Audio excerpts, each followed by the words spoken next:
All right, let's jump into some vertical marketing essentials. So what you find is that in the sales and marketing process, there is going to be a lot of natural resistance. This is our ability and our proclivity to just come in and say no, right? Think about when you may be shopping for a new car. You may go to a new car dealership, a lot where there's all these cars. You may be walking on the car lot, and of course you see the salesperson making their way amongst all the cars and coming towards you in your direction. And of course, the first thing you do, you may feel this resistance inside of you. I don't want to be sold. They come up and say, no, thank you. I don't want any help. That's just a natural instinct for humans. We tend to resist new experiences, especially in a sales context.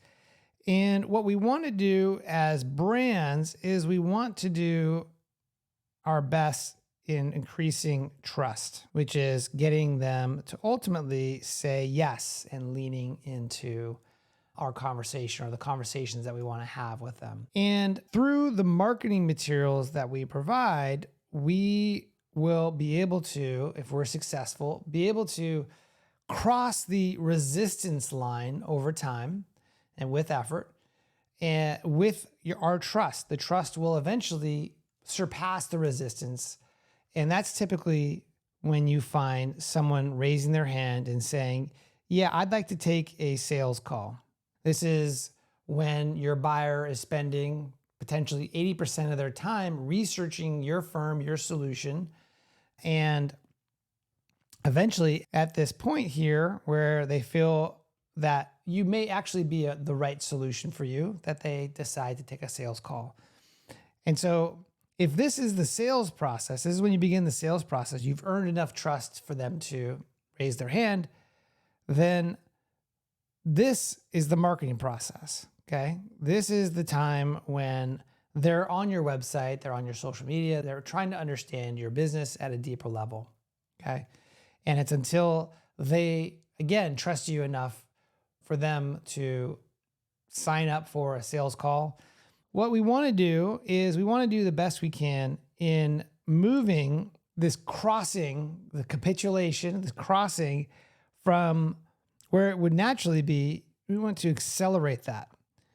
And so some of the things we'll be covering today is some essentials that you could use in your vertically focused marketing to accelerate your buyer's trust and reduce the amount of resistance they have to your solution. So we'll talk about 4 vertical marketing essentials. The first one is your web page. And the context here is if you are an agency and you're transitioning from a generalist to a vertical market specialist, let's say you worked with all different types of businesses, and now you're going to focus in on med spas as an example.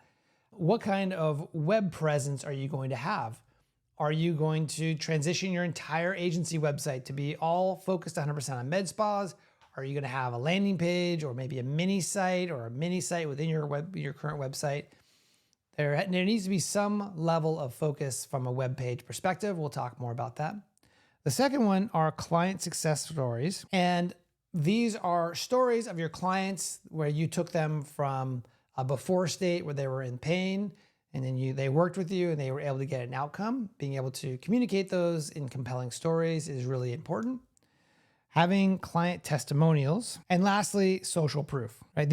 All 4 of these are critical in helping to increase trust and reduce resistance from your buyer before they ever pick up the phone with you.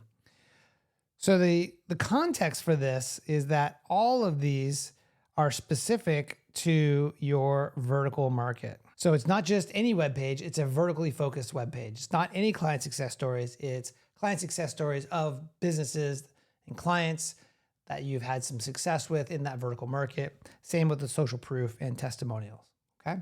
So we'll talk at a greater depth here in these next couple slides. Before we do, I want to reiterate what one of my coaches says to me, which is that it's not what's new, it's what's true. And so this is an opportunity for us to be reminded that it's important to focus on the fundamentals and the essentials the old 80-20 rule, Pareto principle, which is that 20% of your marketing assets will drive 80% of your marketing value. So the focus on these 4 aspects, as well as others that we'll cover in this video, are really those essentials, those fundamentals that once you get right, will help to do a lot of the value creation and the lift that you want your marketing materials to do. Okay, let's get into it. So let's talk about your vertical specific web page. My perspective on this is that you really only need one page dedicated to your vertical market on your website to get started. Now, I have clients who will completely refocus their entire website to this new focus vertical. Maybe let's say they were a generalist and they decide, hey, we're gonna go after attorneys. We're gonna rebrand or refocus the website. They may not actually change their brand, but they'll change the complete focus to be 100% on attorneys. Others may wanna have just start with a landing page. We'll talk about what's required or what you should have on that landing page in order to be successful. And others will do a separate website or a mini site. I'll tell you, in my background, the company Scorpion I used to work for, when I arrived, there was scorpiondesign.com, which was more of a somewhat of a generalist website. Then we had Scorpion Legal. We had scorpionlegal.com, a separate website. We had Scorpion Home Services, another website, and Scorpion Medical. We had all these individual websites, and of course, they were all old, except for the main website. All the others were old and hadn't really been given a lot of attention. And after a lot of discussion and strategic thought about what are we going to do with these properties, what we decided to do was bring them all into scorpion.co, but have effectively mini websites for each of the verticals. And so for our legal site, so it would be scorpion.co/law firms. We would have a homepage, we would have a content page. So what I mean by content is that we produce a ton of content for attorneys. We had 3 podcasts, we had blogs, we had news and updates and so on and so forth. We had services pages that were specific to attorneys, about us pages, and so on and so forth. This was effectively a mini site that we put in the scorpion.co website.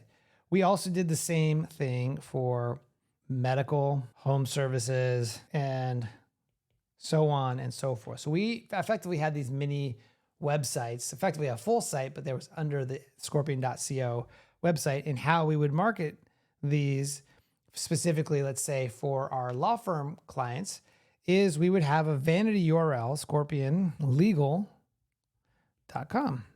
That scorpionlegal.com would redirect to scorpion.co/law firm. Okay. And so when we had dedicated resources to each of the verticals, let's say we had a 15-person sales team for Scorpion, the legal vertical for Scorpion, on their business cards, it would be scorpionlegal.com. That's how we would market it. Any of the printed collateral would be scorpionlegal.com. The purpose of that is it would reinforce our positioning as a vertical market expert. So effectively, you need to decide what you're going to do for your agency in this transition. You could do one page, you could do a mini site, separate site, you could rebrand the whole site or refocus the whole site. That is ultimately up to you. But again, my perspective is all you need is one page to get started. Okay. And once you do have that one page or maybe that mini site, you can evolve your existing site or you're launching an entirely new site for a vertical buyer, right? So you can take what you currently have and just evolve it over time. As you get deeper into this vertical, as you begin to build out your client list, you can make further decisions based on what makes the most sense for you at that time. Within the page, when you think about what do we want to put on a vertical page to really create the impression that we are truly experts, that we understand their world, we understand their problems, we are experts at solving those problems. There are a number of things that you really need to nail on this web page or this mini site or maybe your whole website. What you want is a very strong headline and sub-headline. And if you think about it, the heaviest lift of an entire website is the homepage. It gets the most traffic, it gets the most eyeballs, and specifically people who are coming to your website who do not know you. Maybe they don't have a direct relationship with you. Maybe they're just learning about you. You have to be able to communicate in a very short period of time, in a little bit of real estate, exactly the problems you solve, what you specialize in, what you're known for, what makes you different. And that really comes through in the headline and the sub headline copy. So those are very hardworking parts of your website. If you're going to spend time anywhere on your agency website, especially your vertical page, I would spend on your headline and subhead. Make sure you nail those first. Insider language and jargon, we'll talk about that here in a little bit, but effectively, if you are a specialist now in serving a dentist, you want to talk about driving more patients, not necessarily leads or customers or clients. You want to verticalize your language and you want to reflect the vertical language, the insider language that your buyers are using. We want to use images of real people, meaning your vertical clients. I recommend going to their offices and taking a photo, doing a photo shoot with them, and more importantly, of them in their work environment doing their work. Okay, we'll talk more about that in a minute. Your point of view. If you've been working with me, you know that what a point of view is and why and how to use one. This effectively is the why behind your business, why you exist, and what is the status quo challenge that your industry faces, that you're a part of, that you want to help resolve. You want to make sure that you include that as a way to communicate that you are an insider in their world. So definitely want to include that. You want to also include any shared and unique attributes that your clients care about. So again, if you've been working with me, we go through a client interview process and we try to understand what are the things that your ideal client ultimately wants in a perfect agency, in a perfect partner. We want to make sure that we are including those in the copy of the website to reinforce that we can actually deliver on those things that they actually care about. So is it customer service? Is it speed? Is it AI? What are those things that your clients care about? You want to make sure you layer that into the page. Next one is, what are the problems you solve?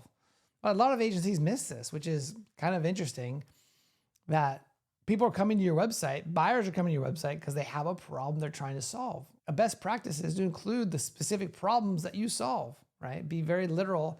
Hey, if you are a dentist who is looking to expand their practice and drive more patients, if you're not getting enough patients, we solve that problem.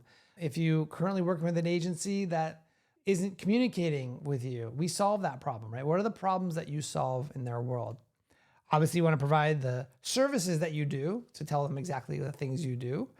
Any proof points from your messaging, any proof points which are data points that help substantiate the claims that you're making, as well as client success stories and testimonials. For the remainder of the video, I'm going to talk about just a couple of these. We'll go into some depth on a few of these. Just give you more sense of how these work and maybe some best practices on how to really get the most out of them.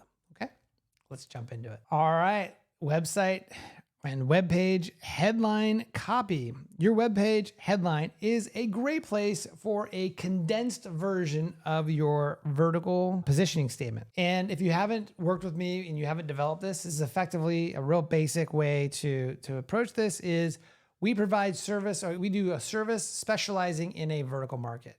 So for example, performance marketing specializing in digital health. So this is the service specializing in digital health. Again, this is fairly basic. However, it clearly communicates exactly what you do and who you do it for and where you specialize. You can certainly go beyond this and bring in other aspects of a headline, but this is a good place to start if you're just getting started in this program. Okay, website subheadline. Subheadline is the copy below the headline, right? So you have the large headline copy and then below it is the subheadline. Now, this is a great place to include some of your point of view. As I mentioned a moment ago, your point of view is your why. It's part of why you exist as an agency, specifically as it relates to the vertical market. So if you have an opinion on a status quo problem that they're facing, this industry, a quick example is phaser marketing. They work with construction businesses. Construction industry is having a big problem finding people. In fact, a lot of industries are. So one of the things that phaser marketing has a point of view about is, hey, the careers in the blue collar workforce are not as popular as they maybe should be or could be, and we're going to be a part of that solution. We see that as a challenge, in our point of view is that careers in the trades and construction is a fantastic career for anyone. And so we're going to do things like we're going to start a scholarship. We're going to give away money to kids who are graduating from high school and going to the trades and writing books and speaking on stages. All those things will help you to communicate your commitment to that vertical market. You're putting this point of view in your sub headline quickly conveys fellowship and empathy with your vertical buyer. And the purpose of this and the importance of this is that there are a lot of agencies targeting basically every vertical. And so one way you can create more of a connection with your buyer and fellowship is by communicating some of these things around what your point of view is. The example I have here, as I mentioned with Phaser Marketing, you're not just working with an agency, you're partnering with passionate advocates for the trades. That's differentiated, that's really powerful. And so that's one way that you could include your point of view in your sub headline copy. All right, one point on the use of insider language and jargon, something that is frequently messed up or missed, or mistakes you can call them, are to use the right terms. So for example, if you are helping manufacturing companies with online reputation and lead gen, you want to use the word leads and not conversions. Okay. If you're helping dentists, you want to use terms like patients and not customers or clients or something else, right? This stuff is fairly obvious, but it's important as you're writing the copy for your vertical web page or website that you're really being intentional about using the words that they're going to be using naturally. And certainly this goes beyond just the marketing aspects of their business. You want to try and leverage as much of their insider language as possible where it makes sense. You want to use images of real people. And guess what? This dude is not a real image of a real person. This is a stock photo. We don't want to do this, or if you can, I should say, do your best to actually get real images of your clients in their workplace doing their jobs. As I say here, it's like seeing a familiar face in the crowd. Using images of your vertical clients signals that you are truly a specialist in their vertical market because you have genuine clients who are real and who are relatable to your website visitors who are also in that vertical market. Here's what I recommend. Shoot a photo shoot at your client's workplace. So go down there, maybe donate a photo shoot to them. They'll probably be able to use it on their website, which is really great and collateral, but then also find a way to see if you can use some of those images in your collateral as well. I have a checklist, which I'll include as part of this video. If this is online, then you can get it below in the description. You can get a link to it. But effectively, it is a checklist that went through some of these items that we covered so far. They're right there. So let's talk about vertical client success stories. Now, I don't really love the term case studies. Case study is the typical term for I went to school, business school, and they had these case studies. And it was like these 20-page, really dense academic papers. Like those things are boring as heck. Let's not use those. Let's use stories. Storytelling is so much more, it's so much easier to consume, much more approachable by our clients. So let's use a story framework. And so before I share with you a real straightforward framework that works every single time, why use client success stories? A couple reasons. They build credibility and trust. Your buyers want to see someone else who is like them, who maybe has had the transformation they're looking to get by hiring you. So you're able to build some credibility and trust. It also showcases your expertise, shows your potential clients and your buyers what you can do for them. It also humanizes your brand. What we'll talk about here is not just telling a data success story, but also telling an emotional success story. What was the journey from unhappy to happy? We'll talk about that in a minute. You also want to leverage client success stories to generate social proof, right? These are the client success stories you'll be creating for your website, your vertical website and collateral are going to be of people who are of the same type of vertical market, very similar and relatable to your vertical buyer, right? So that's some nice social proof. And this is next level stuff, but you can actually use client success stories and testimonials, which we'll talk about in a minute, to overcome typical and common sales objections. In the sales context, you're going to get the same objections typically over and over again. A great way to diffuse an objection is to include client success stories that address those specific objections and put it into your marketing materials. Because of course we know that people will read your marketing materials and they'll consume that before they talk to a salesperson. So the idea is that that you're able to diffuse that objection up front. Okay, here's my client success story framework. It is based on a very straightforward 3-step process. So there's the before, during, and after, or results, okay? So here's how it works. When someone comes to you, they're in an unhappy state. They're not a happy camper. And they come to you with this problem that you're an expert in solving, and you do your job. And as a result of that, you turn them into a very happy client. They are ecstatic because you've solved all of their problems. So the framework is to tell the story of what the situation was when they came to you, what you did, and then what was the result of doing that, right? And so what we want to tell are 2 parallel stories. You want to tell the data story, and you also want to tell the emotional story. What I mean by data is, what was the data when they came to you? If you're in digital marketing, it probably is something around SEO traffic or leads or something of that nature. So it's likely that they were not getting a lot of leads back then. How many leads did they get? Maybe they got 1 lead per month, okay? As an example of a data story. I'm actually gonna put that in the other color. So 1 per month, okay?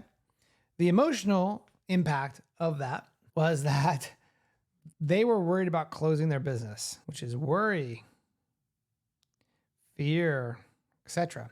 Okay? All right, so that's the before. What is the after? The after is they got 20 leads per month, as an example. What is the emotional transformation that you were able to create? Now they are hiring and expanding. They are confident, right? And so the purpose of this success story framework, the reason why we use these in the first place is, and we use the story format, is because the people who are going to be on your website reading these client success stories are going to be those folks in what state? That's right. They're going to be in the before state. They're going to be here.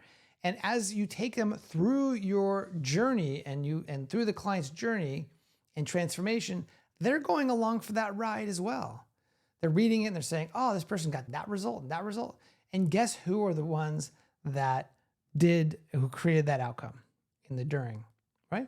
That's you, right? And that's why these are so compelling and so powerful, right? They really engage not only the left brain, the data side, of the brain, but they also engage the emotional brain, right? We know from a lot of studies and books like Thinking Fast and Thinking Slow that we just buy with emotion and we justify with logic. And so this is a really powerful framework for tapping into both the data and, more importantly, into the emotional journey. So I want to share with you a sample client success story. And this actually comes from the Scorpion website. This is something that I helped create back when I was over there. And I'm going to read this to you because I think it's written really intentionally, but this is the before unit, okay?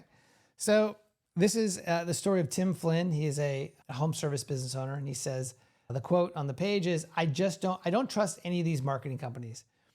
And the story goes, by the time Tim Flynn encountered Scorpion, he'd already been put through the ringer by marketing companies who had sold him a bill of goods, but seemed to care more about taking his hard-earned money than delivering results. He made no secret of his distrust and even disdain for digital marketing as a whole. Tim was so passionate about solving this problem that he created a presentation that detailed exactly how he wanted his marketing strategy to go, because he felt this was necessary to protect his business. His only remaining task was to find a partner who could actually deliver, okay? So we have a lot of emotion here. We have a lot of connection, ideally, and I think in a strong way, between Tim Flynn's story here, this before case, and the person who's going to be on the website reading this client success story, trying to decide whether or not to contact Scorpion. A lot of people are skeptical of agencies. So this really aligns with that situation. All right, so this is the during phase. The headline is From Overwhelming Waste to Real Results. Tim's detailed presentation showed just how passionate he is about his company's success and future. We took this to heart, taking the time to understand exactly what he wanted. We worked with him to create a plan of action that would make this a reality. We identified who we would target, where we would target, and why, and built a detailed strategy to show exactly how we would spend his hard-earned marketing dollars.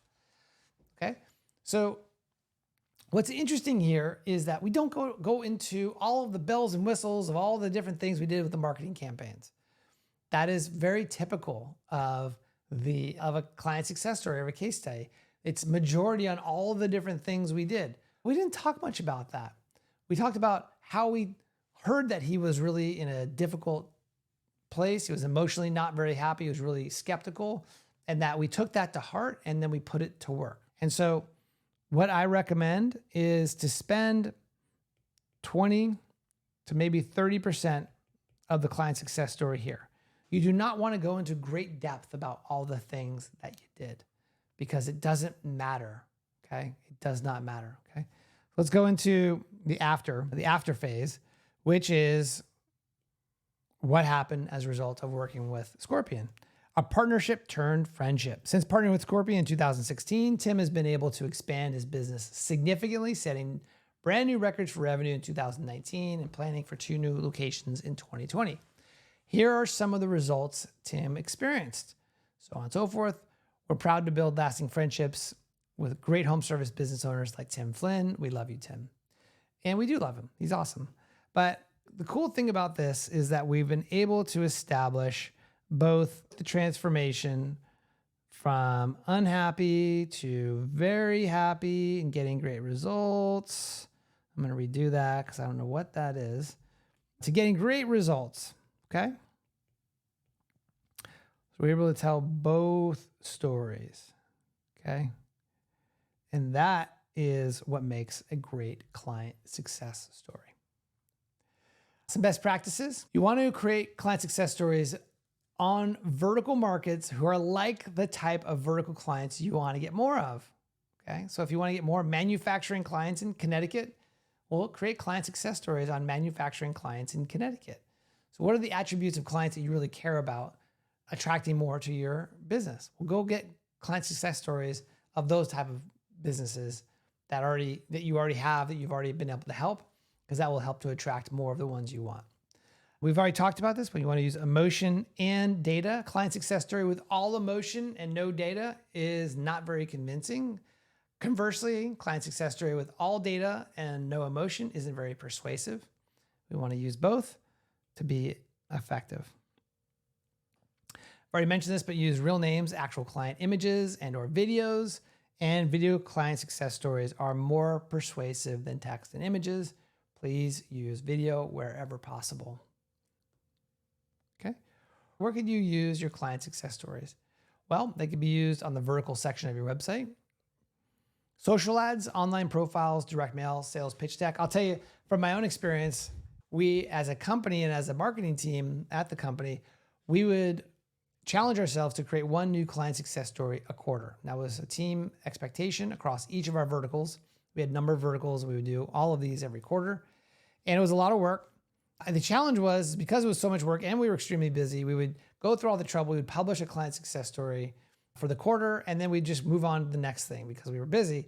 What we forgot to do was to take that amazing asset that we created and we published it on our website. Great, we did that. We were able to check that box, right? We did this, boom.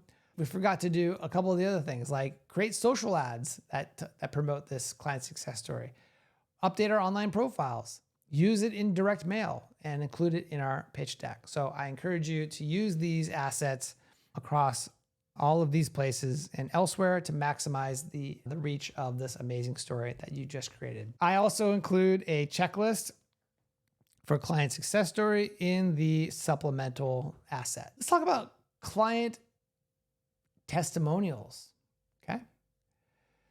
think of testimonials like so first you have the client success story, which is the before, during, and after.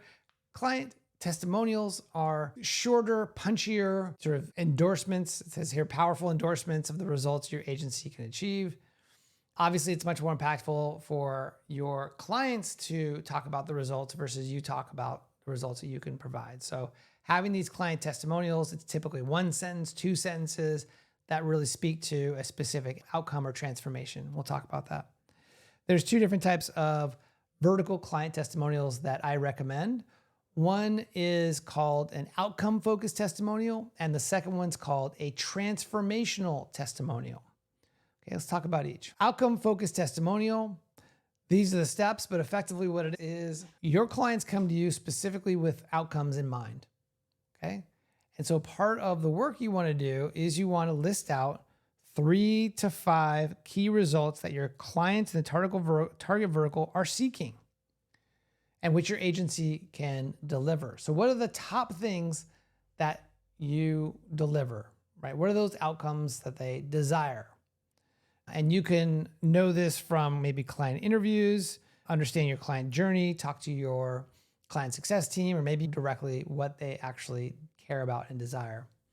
Then you want to go out and request specific testimonials from your existing clients who've already achieved those desired outcomes, right? And ask for those clients to give you that specific testimonial.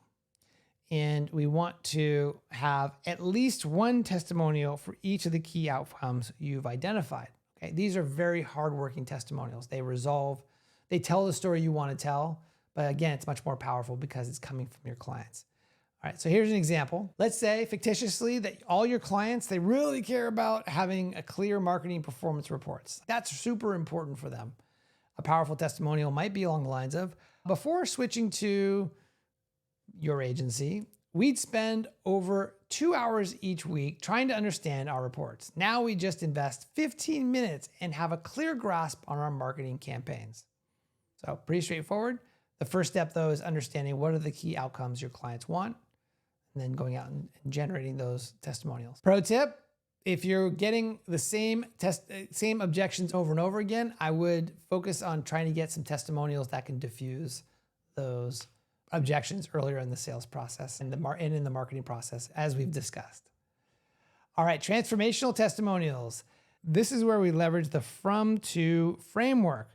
We're going to be taking someone from bad, unhappy, sad to happy, delighted, right? This is a mini client success story done in one sentence. What is the from to or the fro to, which is what we call it in marketing. So here's some examples. We went from having boring, ineffective training that nobody liked to having a fully trained team bursting with confidence. We went from having upset clients to clients who finally trusted us again. I transformed from being overwhelmed by chaos to navigating with clear direction and confidence. Here's some places where you can use your vertical testimonials. Obviously, you want to have them on your website. I also encourage you to use them on social ads, online directories, direct mail, sales pitches for sure, as well as elsewhere. All of this is in your checklist as well. It's all part of the same checklist. So it's all there, including the vertical webpage, client success stories, testimonials. Let's talk quickly about social proof. So as humans, we look to others to make decisions on who to work with, which company to partner with, which products to buy, right? It's very common and in marketing and in business to leverage social proof. So when it comes to agencies, we'll talk a little bit about reviews and ratings, awards, and endorsements for your social proof. So reviews and ratings, these are pretty important. So what we want to do is we want to leverage reviews and ratings to increase our reputation on places like Google, Yelp, Clutch, and others. There may be some vertical specific ones that are going to be important for your agency. But what you want to do is you want to start by understanding where you're at today. And what I mean by that is how many reviews do you have? And what is your average star rating? Okay, if there's trouble there, then you definitely want to focus on that. But strategically, you also want to make sure that you're getting reviews and ratings for people in your target vertical. And you could do that by soliciting your clients. Sometimes you can incentivize them to help build up your ratings and reviews. Once you've built up a nice portfolio of those, you can use those across various assets, including your website, social ads, direct mail, and in your sales pitch. Again, really important in your sales pitch. All right, vertical awards and endorsements. These are really important, right? So you have these organizations that your target buyer already trusts. As an example, the AAML stands for the American Academy of Matrimonial Lawyers. It's a group that we partnered with at Scorpion a couple years ago because they are an association of family law attorneys, and family law attorneys was one of our focus areas in the law firm vertical. And so as a result of getting this award or endorsement, it was really a partnership with them. It really did increase our credibility and our visibility within the vertical. They were promoting us to all their attorneys. Like, we didn't even have to promote to ourselves to the attorneys. They were doing it for us. Very powerful. A couple other examples of things we achieved there at Scorpion. We had won the #1 vendor of the year 2 years in a row. That was ranked by Entrepreneur Magazine. The cool thing about that award was what they did is they send out surveys to all the franchise businesses and asked them who was the best agency. And it was because it was done by the franchise community. It was really credible. It was a really powerful award for us to win twice. And then we also won just a tremendous amount of awards. I think we won like several hundred awards, like across all different domains. So awards are also helpful in communicating your credibility and in the power of the work that you do. Okay. Once you have some of these going, what you want to put them in is, guess what? So the vertical section of your website, your social media ads, direct mail, and sales pitch. Okay, so what are your next steps? So #1, download that checklist. Go in and do an audit on your current website. Try to understand, do you have all these fundamental elements available today? Are you leveraging client success stories? Are you leveraging the before, during, and after framework? What about your client testimonials? Are you using outcome-based testimonials or transformational testimonials? And I would also recommend auditing your social proof to understand, are you being rated online? Do you have reviews? Are you pursuing strategic partnerships and endorsements and awards to help you to build your credibility? And use that checklist to understand where you're at today. And then if you have any gaps, build an action plan so that you can help close those gaps.